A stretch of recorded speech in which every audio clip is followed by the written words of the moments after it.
What happens if you try to stay awake for as long as humanly possible? What began as a simple experiment, it would soon turn into a historic endurance test and draw in scientists, media, and the US military. December 28th, 1963. Radney Gardner and his best friend Bruce McAllister, they get assigned this school project to prepare for an upcoming science fair. Now these two are struggling for ideas, so they debate between different experiments: starvation, extreme exercise, even sensory deprivation. Then they landed on a question that no one had tested before. What happens if you try to stay awake for as long as humanly possible? After he had gone without sleep for a handful of days, he started to become extremely paranoid. He also had really bad short-term memory loss. He would just stop in the middle of conversations because he couldn't remember what he was talking about. And this happened frequently. He also became depressed, he became irritable, and he was really hard to be around. And the convergence of Gardner's experience and the new science of the evolution of sleep busts a lot of common myths about sleep. There are 6 main myths around sleep that I want to address today. And the 5th one is one you definitely want to pay attention to. Myth number 1 is that you must get 8 hours of sleep a night. You've probably heard this on plenty of podcasts. It's sort of become a rule of thumb for sleep, but guess what? You don't need 8 hours. In fact, a recent study was conducted and it found that people who slept about 7 hours a night, they had the most optimal health outcomes. Of course, people who got a lot less than that didn't have good health outcomes, but people who got much more than that, they also had poor health outcomes. It seems that for most people, most of the time, 7 hours is a really good number to shoot for. In 2015, scientists from UCLA, they put sleep trackers on pre-industrial tribes in Bolivia, Namibia, and Tanzania. None of these people have electricity or smartphones keeping them up, and they also don't seem to get chronic diseases that kill us most, like heart disease and diabetes. And so, these scientists thought that these tribes would be getting 8 solid hours a night, and that would be the cause of why they have such great health. But they were surprised to find they did not get 8 hours of sleep a night. These tribes were getting anywhere from 5.7 hours a night to 7.1 hours a night. That totally blew up the idea that we must get 8 hours every single night. Now, if you get 8 hours a night, that is great. Keep doing it.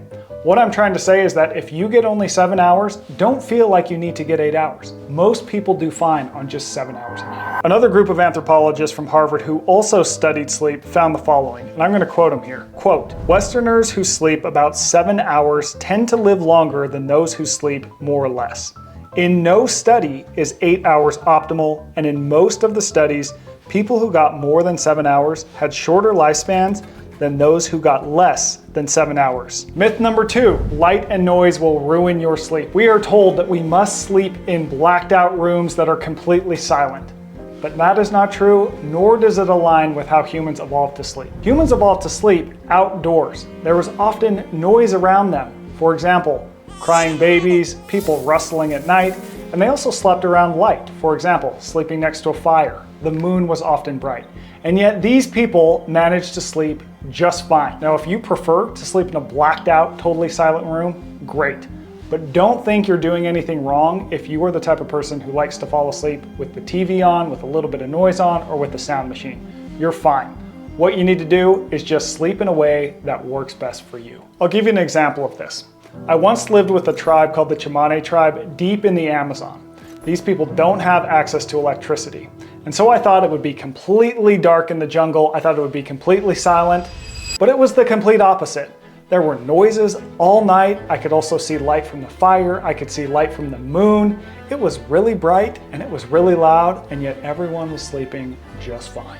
Research shows that some people actually sleep better with background noise. Consider the work of Carol Worthman. She's one of our greatest anthropologists of our time and a foremost expert studying how different cultures sleep and how humans likely slept across our evolution. Here are her takeaways. Sleep has been a very dangerous activity throughout most of history. It's when we are most vulnerable to predators.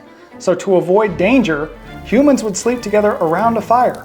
The light from the fire and the sound of others talking, babies crying, and more may actually signal to our brain that it is safer to fall asleep. The lesson here is figure out how you sleep best. Don't try to force darkness. Don't try to force silence. Figure out what works for you. Lean into that. Do more of what helps you, less of what hurts you. Myth number 3, sleeping pills will help you sleep. Research shows that a lot of sleeping pills, they actually work by placebo. And they may even have downsides. As far back as the 1970s, a researcher named Daniel Kripke, he noticed that people who took sleeping pills had a greater mortality rate than people who didn't. But he also had a question. Was this a chicken and egg problem? Was these people's lack of sleep hurting them?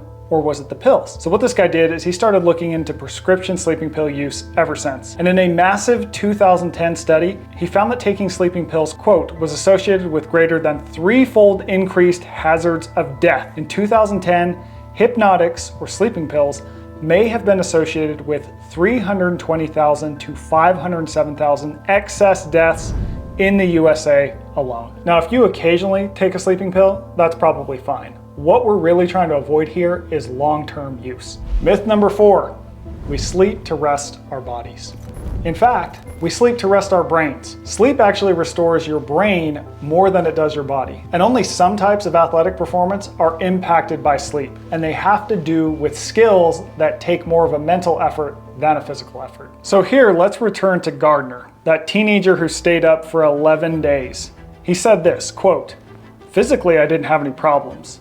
Not walking or throwing the basketball around or playing the pinball games. But the mental part is what went downhill." So I ended up speaking to the Harvard scientist Daniel Lieberman, and he said the following: "You can think about your brain as an engine that does a lot of work during the day, but it emits a lot of smog. When you sleep, that smog gets removed.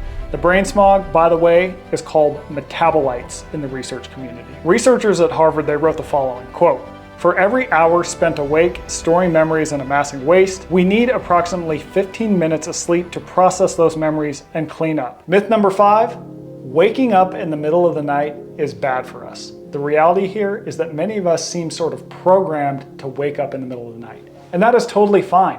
What is bad is getting really worked up and anxious and worried that you're waking up in the middle of the night, which then keeps you up for longer than you need to be up. The truth is, we all have our own sleep patterns.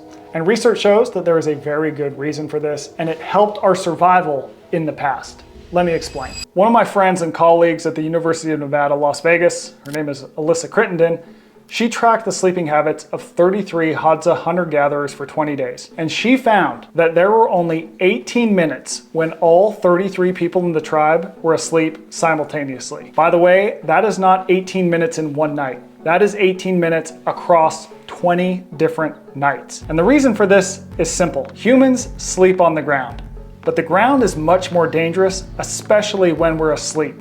There are lions, there are hyenas, there are snakes, there are other things looking to sneak up on us and get us at night. So for safety, it's always been necessary to have one person up in the middle of the night, sort of keeping watch. So evolution, what it essentially did is mash up our sleeping patterns, altering them as we aged, so we would always have someone awake and on watch to detect predators.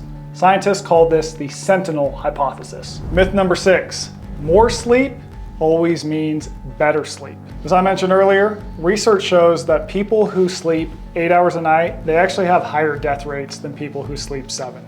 Now the effect size isn't that big, but there is an effect. It really kicks in for people who are sleeping more than 9 hours a night. Now, of course, people who sleep 9 hours a night, they may have some underlying health risk that is leading them to need more of that sleep, and that could be the driver.